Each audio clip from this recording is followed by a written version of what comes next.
The groan that woke me at 3:17 a.m.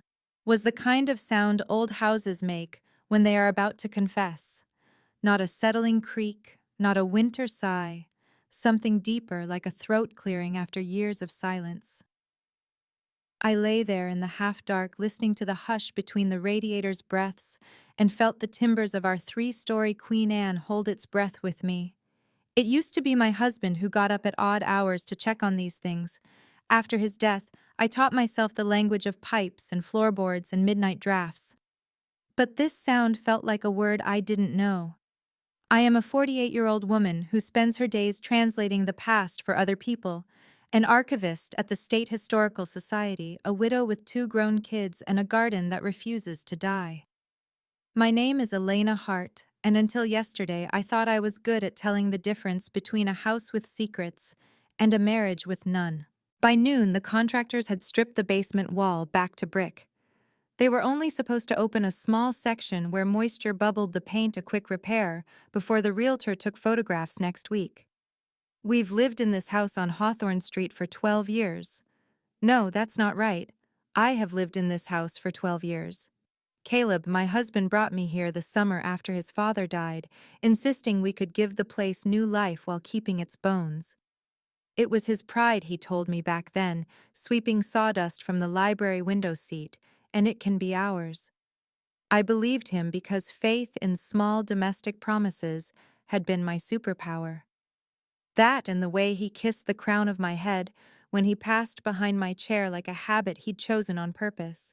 When I heard the foreman climb the basement steps too quickly, I knew the house had finally said the thing it meant to say. He stood in the kitchen doorway with that look men have when their eyes are still down there while their bodies have already fled. "Ms. Hart," he said, and his mouth couldn't carry my name across the room. "There's a void, a built-in that wasn't on your plans. You should see this." But he wouldn't let me. He made the call instead, first to the police, then to the city, words like possible evidence, sealed chamber, and we didn't touch anything floating past me like moths. The sirens didn't come screaming. They came careful, lights low, an unmarked sedan with weary shoulders. 2 uniforms who moved through my parlor like people afraid to knock over a century. I watched from the porch swing while they threaded yellow tape between the lilacs and the hydrangeas I'd planted in the shape of a question mark. Neighbors pretended to fetch their mail and stood gazing at nothing. I wished I owned a dog, anyone to hold a leash and pretend this was ordinary. They descended into the basement and didn't come back for a long time, which is a kind of answer. When a detective with thoughtful hands and a tired mouth finally returned, he asked my name as if he hadn't already memorized it on the way over. I told him anyway, and he asked me when my husband had died, and I told him that too, exactly 17 months and 5 days ago, a trailing edge of the pandemic when grief felt like wallpaper. He nodded like we had agreed on the facts of the weather. He did not take me down the stairs, but he let me look at a photograph. I'd cataloged thousands of images in my life. Glass plate negatives of coal miners with moon-white faces, black and white wedding parties with flowers that looked like carved soap, even the occasional evidence shot all stark flash and shadow. But this color photograph, glossy and new, framed a brick cavity filled with little domestic trespasses, a chair and a desk, a set of neatly labeled boxes, a corkboard with strings that reached from thumbtack to thumbtack like nerves. On the desk lay a book bound in brown leather, so familiar my heartbeat thought it was a drum from childhood. "We found paperwork," the detective said, as if the word paperwork could be a gentle thing. "Some of it references your husband's father. Some of it references your husband." The house seemed to lean an inch closer, as if it didn't want to miss my face.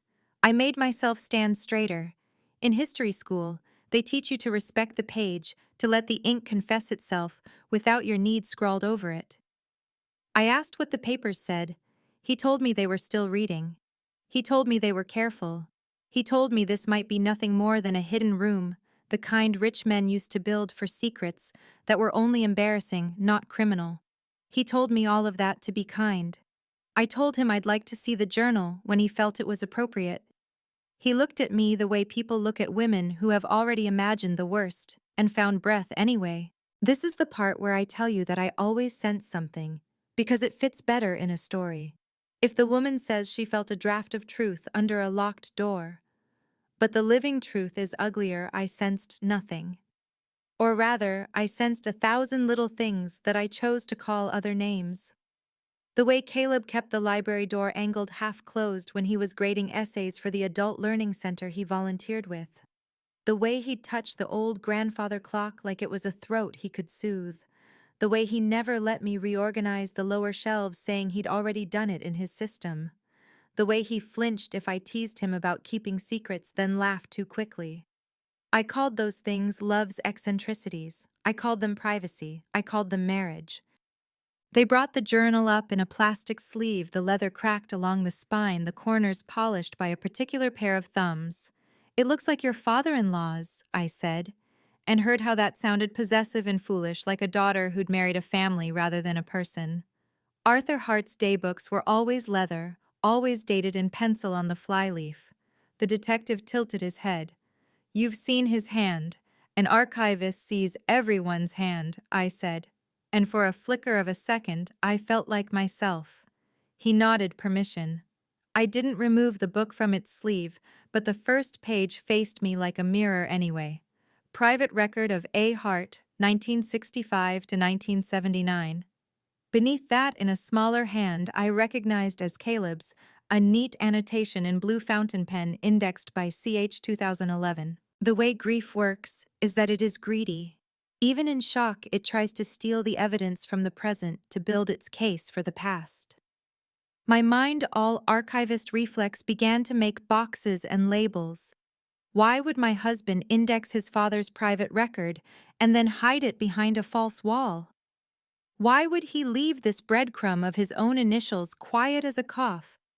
Why would he keep the room from me in a house where there was not space enough in a drawer for a secret? The detective's voice softened as he told me what they'd found beyond the journal letters. Photocopied clippings, a ledger with names and dates that looked like the way courts write people down. He said there were photographs. He did not show me those. He did not have to. Caleb's father, Arthur, had been a judge, the kind who built his reputation on order and civility and restoring trust. When he died, the paper ran a photograph of him on the courthouse steps, jaw set, like a textbook engraving of Roman virtue. The obituary mentioned a scholarship fund and a list of boards he chaired, and left out his temper and the way he didn't speak to his younger brother for 20 years. The past loves men like that. It can be persuaded to open its doors for them. Standing in my kitchen with the ghost of his leather book in my hands, I realized there is a different past we don't bind and shelve, the one we build into the walls so it can watch us live. People think that truth, when it finally presents itself, knocks politely and asks for a chair. Truth arrives the way a storm breaks the top of a tree. It tears down and then everything is suddenly visible sky. In those hours of waiting, images fell through me like glass. Caleb with his hands in our rose bushes, careful and reverent. Caleb at the head of the community center board table trying to wrestle compromise from stubbornness. Caleb at 2 a.m. standing barefoot in the library with his forehead pressed to the dark wood as if it could whisper a cure. I had loved a man who moved through our house as if it were a problem he hoped to solve with kindness. I had loved him so thoroughly that I never asked which problem. When the detective finally admitted me to the library, it smelled like stale tobacco, though no one in our house had smoked in years, as if the room itself held on to certain ghosts. The bookcase on the east wall stood with its lower panels pried outward an inch, the secret not quite theatrical, but heartbreakingly practical. Inside the room was the sort of space men give themselves when they cannot ask for mercy. 8 feet by 10 window tucked high behind a decorative pediment, a desk, a chair, a floor safe. The corkboard was a map of someone's conscience, names pinned to faces, arrows between offices and bank accounts. A family tree with certain branches circled in red. On the desk lay 2 journals, the old one and a newer one embossed with CH in the corner like a stubborn monogram. My breath made a small white fog on the inside of the plastic glove they'd given me. In the new journal in my husband's hand, the first entry began with the date we moved in and the words I found what father sealed. Every archivist I know has imagined finding the sentence that unlocks years. None of us imagines the key will be handed to us by the person we slept beside. He wrote like a man who wanted to justify nothing and also everything about the cavity in the basement wall, the boxes labeled with years, the letters in his father's tidy hand that turned a courtroom into a private ledger. He wrote about his first instinct to call the police, and his second instinct, which was to call no one at all. He wrote about me. I have brought Elena into a house that is not only an address, but a confession. I want to believe I can scrub this place with paint and patience and make it safe. I'm afraid I am painting over bones. I did not cry then. You learn when you tend to paper to keep your moisture away from the evidence. I set the book down before I stained his second paragraph with the salt of all the lies I didn't know were lies. In the corkboard's corner hung something humble, a folded grocery list torn from a yellow pad, the kind with a magnet once stuck to our fridge. In Caleb's hurried script between oranges and parmesan was an address I recognized: the district office of Councilman Victor Ames, the city's professional benefactor, the man who'd delivered a eulogy at Caleb's memorial that made me sob into my scarf. An arrow ran from Ames's name to another I knew from headlines and from whispered curses at dinner tables, a developer whose buildings rose wherever old things were inconvenient. String connected the pair to 3 judges, 2 accountants and uncle I had only met twice. The web looked like a town seen from above familiar roads suddenly obscene. Ms. Hart, the detective said quietly behind me. There's a letter addressed to you. We haven't opened it. The envelope was sealed with red wax, because of course it was. Caleb could make ritual out of buying light bulbs. My name bloomed in his precise hand, the loop of the H, like a path that doubled back on itself. I broke the seal stupidly, as if it were any other day's mail, and pulled out 3 pages that began with my name and an apology so articulate I wanted to tear it in half for being beautiful. He wrote that he had indexed his father's book not to protect him, but to know where the harm lived. He wrote that after his father's death, men who had been his father's men visited the house pretending to bring casseroles of condolence and asked questions that were really warnings. He wrote that he had meant to tell me when the shape of it was sensible, and the shape kept shedding its borders. Halfway down the second page, a sentence that changed the air: I have made a copy of everything. If you are reading this because something has happened to me, the copy is in the floor safe under the desk with our anniversary as the combination. I didn't need to test it to know it was true. I could see the way he would have knelt on his careful knees, placing in the dark a paper heart bigger than his body. He ended with a sentence that is both a kindness and a cruelty. I hope you can forgive me for loving you enough to keep you from the truth until I could bear it. Grief, greedy as it is, still made room for rage. I wanted to fling the pages at the walls and ask them why they hadn't told me sooner. I wanted to ask the detective to call every name on the board and require them to come stand in my yard while I held the journal and read it aloud like scripture. I wanted Caleb back for an hour so I could say, one time, clean and whole, I would have chosen the truth with you if you had asked me to. Instead, I folded the letter and handed it to the detective because custodianship is a habit I have never been able to break. He thanked me like I was a colleague, not a woman standing at the hinge of 2 lives. We'll need to take these to the lab, he said, indicating the journals, the clippings, the board. But I think your husband was trying to do the right thing in the end. I stood in his hidden room and let that sentence sit on my tongue like a coin. Some truths you can only hold for a second before they burn you.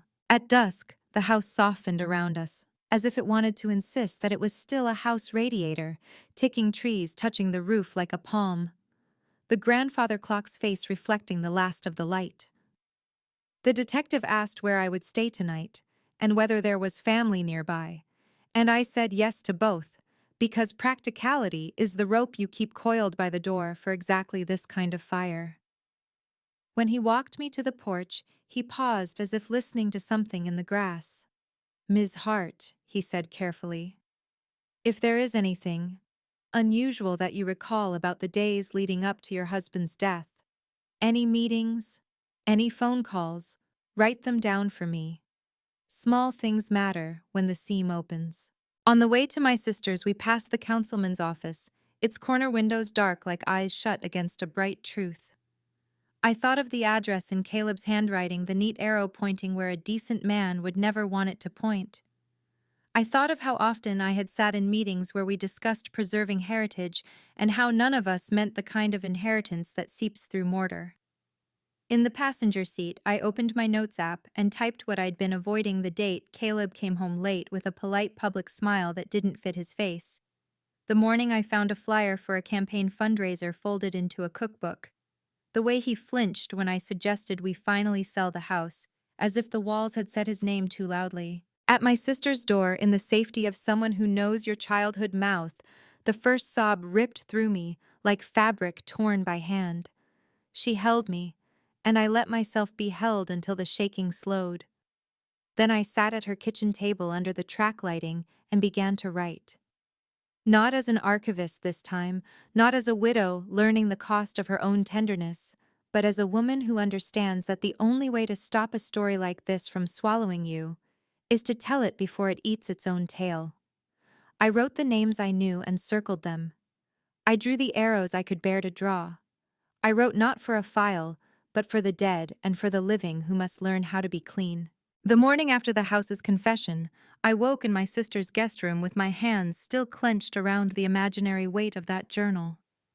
The world outside her window looked too clean for what I now carried: sunlight cutting the frost on the grass, a child's bicycle left half-tipped by the curb, a mailman waving as if life didn't depend on the quiet lies we tell ourselves to keep breathing. I made coffee strong and bitter because bitterness felt like something I could control. Sarah watched me from the counter, her face a map of unspoken questions. When she finally asked, "What happens now?" I said the only true thing I knew. I have to know who he was. All of him. By 9, the detective, his name was Vega, I'd learned, called to tell me they'd finished cataloging the contents of the hidden study. "We're still reading," he said, that careful tone lawmen use with widows and explosives, "but there's another ledger you should see. It has your name in it." My name. The drive back to Hawthorne Street felt shorter than it ever had, though every turn carried me deeper into a version of home that had outgrown innocence. The police tape fluttered in the wind like yellow prayer flags, useless against the size of what lingered inside. The front door groaned as I pushed it open. The house smelled faintly of plaster dust and time. In the library, Vega waited by the desk that once belonged to my husband.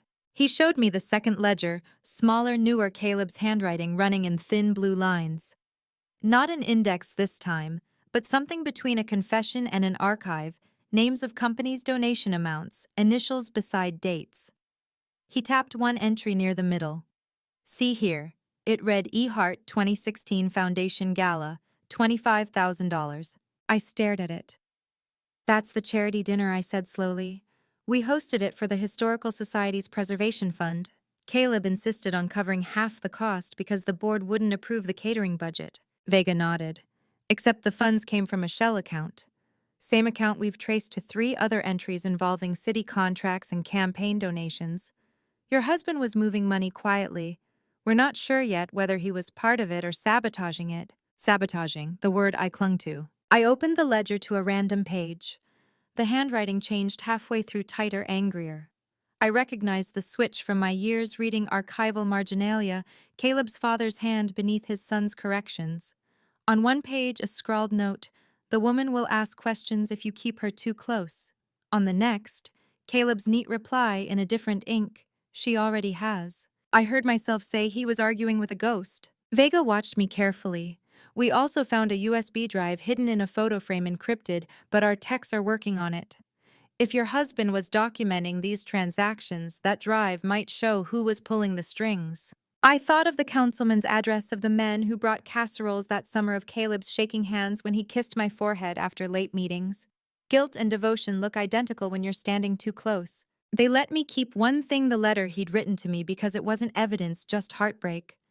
I folded it into my coat pocket, feeling the wax seal dig against my ribs like a promise. Outside, a reporter shouted my name. They already knew enough to circle. Mrs. Hart, is it true your husband was involved in the Hawthorne Fund scandal? Do you have a comment about the discovery of multiple ledgers? Did you know about the bribes? I walked past them without answering. The questions clung to my hair like static. Back at Sarah's, I spread my husband's letter on the kitchen table. His final paragraph, the one I hadn't fully digested, read, "If you find this, you'll also find the key." Not the literal one, you know where that is, but the person.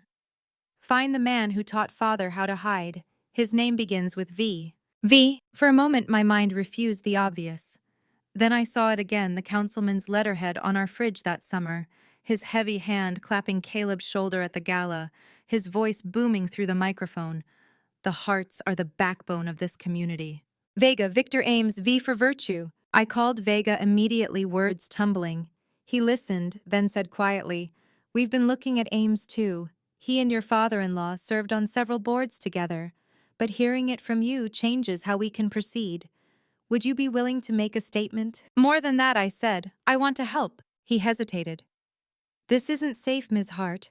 These people protect their history the way churches protect relics." "I work with relics," I said. "I know how to make them speak." That night I reread every letter Caleb had written me during our marriage. Most were ordinary reminders about the plumber, inside jokes about my bad coffee, little hearts in the margins. But one, dated 3 weeks before his death, contained a sentence I'd skimmed past for years. "If the roses bloom early, we'll finally have proof the soil remembers kindness." Proof, soil. At dawn, I drove back to the house before anyone could stop me. The garden waited under a thin veil of fog. The roses, Caleb's roses, still grew in their perfect crescent pink, fading to white at the tips like old secrets turning honest. I knelt, pressed my palm into the cold earth, and felt something not quite stone, a corner of metal deliberate. By the time Vega arrived, the frost had melted into mud streaks on my jeans. Together, we unearthed a small metal box sealed in wax. Inside, a stack of USB drives, each labeled with a year and a note in Caleb's handwriting, for when truth is ready to live in daylight. I laughed then, a sound halfway between a sob and a prayer. He wasn't hiding the evidence, I said. He was preserving it, like an archivist. Vega smiled faintly. "Then you understand him better than anyone." We both looked toward the house, its windows catching the first light like open eyes. That night, when the agents took possession of the drives, I stayed behind on the porch with a cup of tea gone cold. The roses stirred in the wind. Somewhere deep inside, under all that guilt and history, I thought I heard the house exhale. But the story didn't end there. Because truth, once it breathes, demands to be heard louder. And the men whose names were written in those ledgers were not done speaking either. The morning the files went public, the sky hung low over Ridgefield, like it too was waiting for a verdict. I woke before dawn, the way I used to before exams or funerals, and sat at Sarah's kitchen table listening to the refrigerator hum and the coffee pot click itself warm. The drives Vega's team had recovered were already in federal custody. By noon yesterday, the Bureau had decrypted them. What they found, what we found, was no longer a story about one corrupt judge or one cautious son.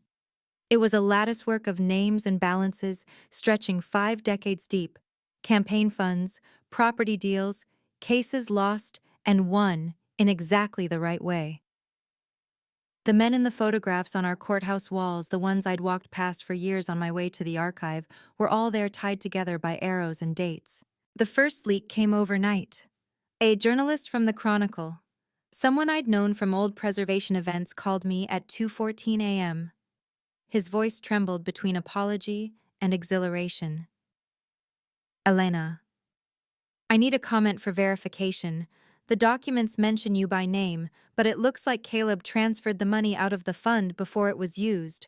Can you confirm that?" I stared at the phone, at my reflection in its black screen. "Yes," I said finally. He was trying to make it right.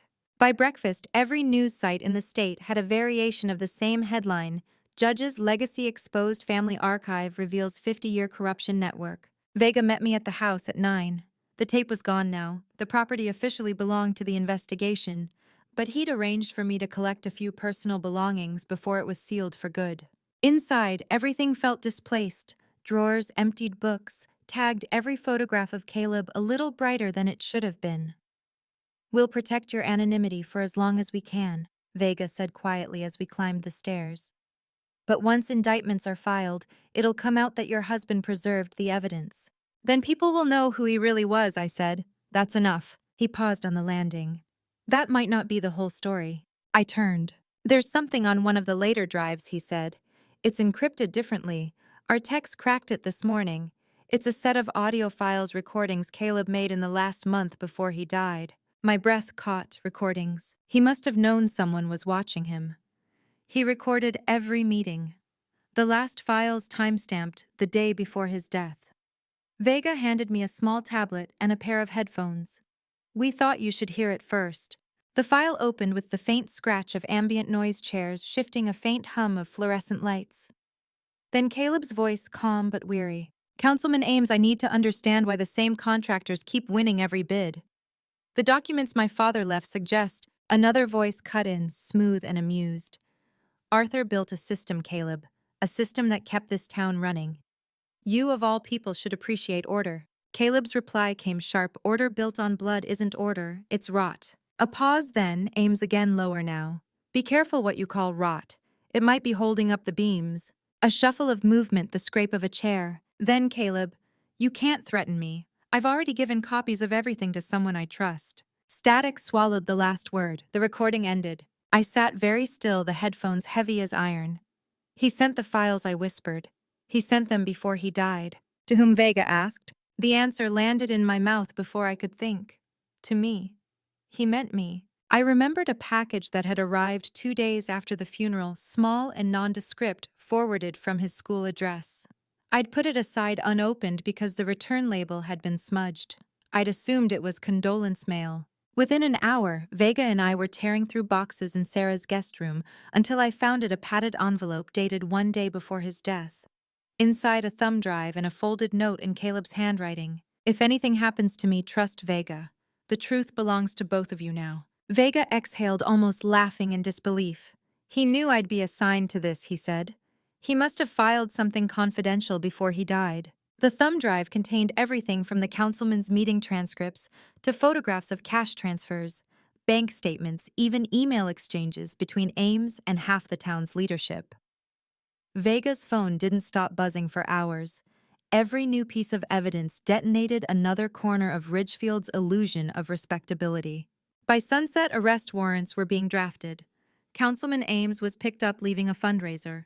2 judges resigned before charges were even filed. But for every name exposed, 5 others whispered behind closed doors. I spent that night in my own house for the first time since the excavation.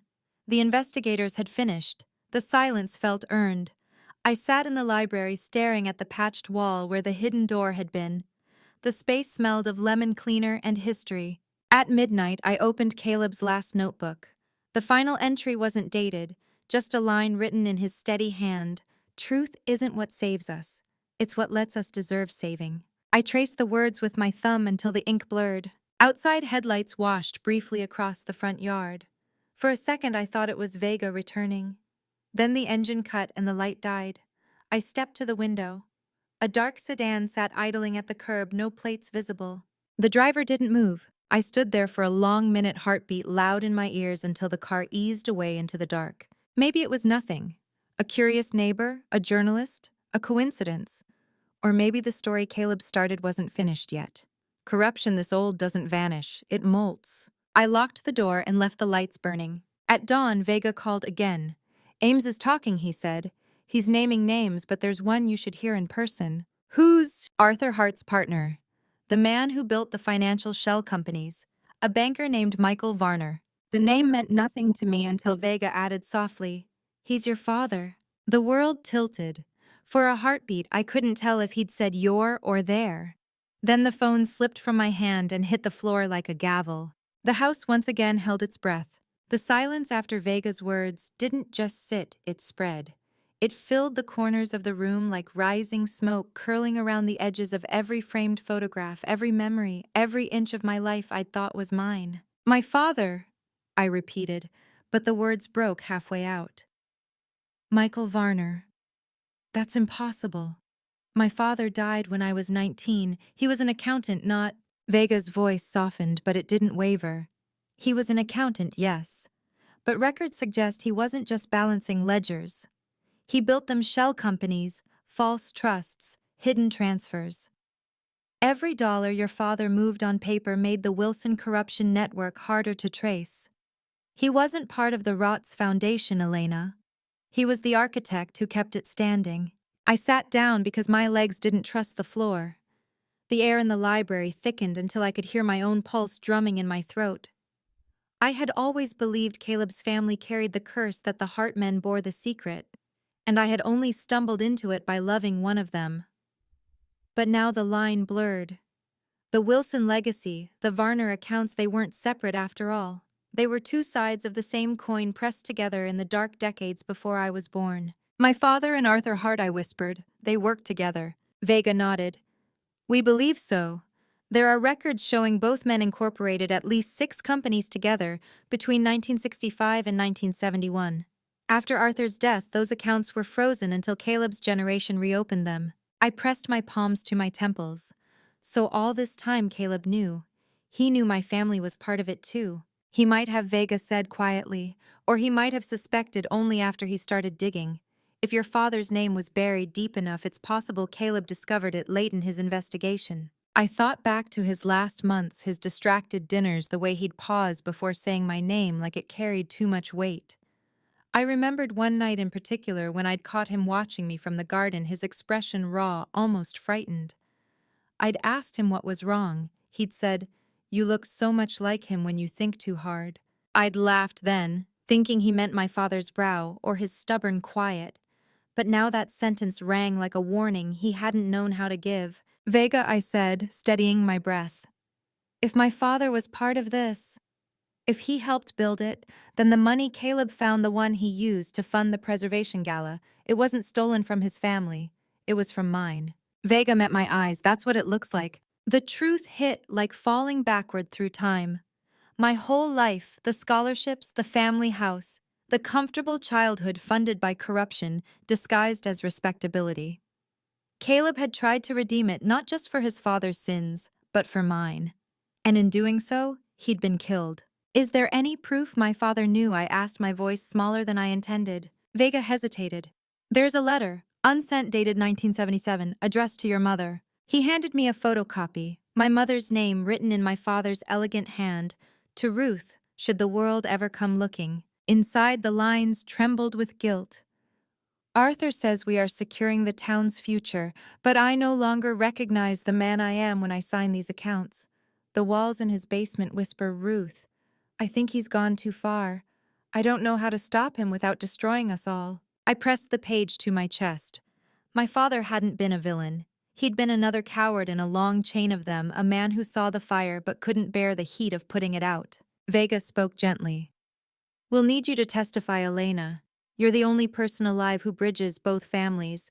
If we want to prove how deep this goes, how it survived generations, your voice connects the story. I closed my eyes. Testify. The word felt like a rebirth and a burial all at once. That night, I sat in my car outside the courthouse watching the reporters gather like crows on the steps. The sky was iron gray. The marble columns glowed under floodlights. I thought vengeance would feel sharper, more electric. Instead, it felt like exhaling after holding my breath for half a lifetime. Inside, the hearing room buzzed with the low hum of cameras shuffling papers, whispered names. I took the stand under oath, the microphone trembling slightly as I adjusted it. My voice, when it came, was calm. My name is Elena Hart Varner, I began. My husband died trying to tell the truth. My father helped build the lies he uncovered. I'm here because both of them were wrong, one for hiding, one for waiting too long. This is me refusing to do either. As I spoke, flashes of Caleb's life flickered through my mind, his steady hands guiding me through old archives, his quiet laughter when our power went out, and we read by candlelight the night he whispered, "The truth will forgive us, if we let it." When it was over, Vega met me outside. The air smelled like rain and courthouse dust. You did it, he said simply. No, I said. We did. The House did. It made us listen. In the weeks that followed, arrests multiplied. Councilman Ames flipped, taking down judges, businessmen, and 3 mayors who'd all inherited the stain.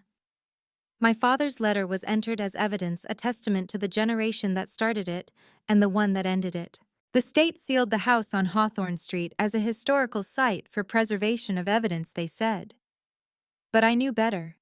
It wasn't evidence they were preserving. It was memory, guilt. The bones of a century of silence finally turned into a monument. 1 month later, I stood in front of that house again, the roses blooming defiantly beneath the frost. I placed Caleb's journal on the porch steps, his handwriting exposed to the air, no longer a secret. I kept my promise, I whispered. You're free now. The wind carried the smell of wet earth, and somewhere deep within the timbers, the house exhaled one final time, as if it too had been waiting for absolution. And for the first time in years, I felt the weight leave my chest. When I tell this story now to my students, to strangers who think history lives only in books, I remind them that corruption doesn't bury itself. Someone always holds the shovel. Someone else always finds it again. So if you've made it this far, if you've heard my story, take it with you. Tell it again. Let it live where secrets once did. Because truth doesn't die when the guilty do. It survives in whoever is willing to speak it out loud. If my husband taught me anything, it's that silence is the real inheritance we have to refuse. So this is me refusing. Thank you for listening. Please, if this story moved you, share it, talk about it. Let it keep breathing. Like, share, subscribe, and tell me in the comments what you would have done if the truth had been yours to find.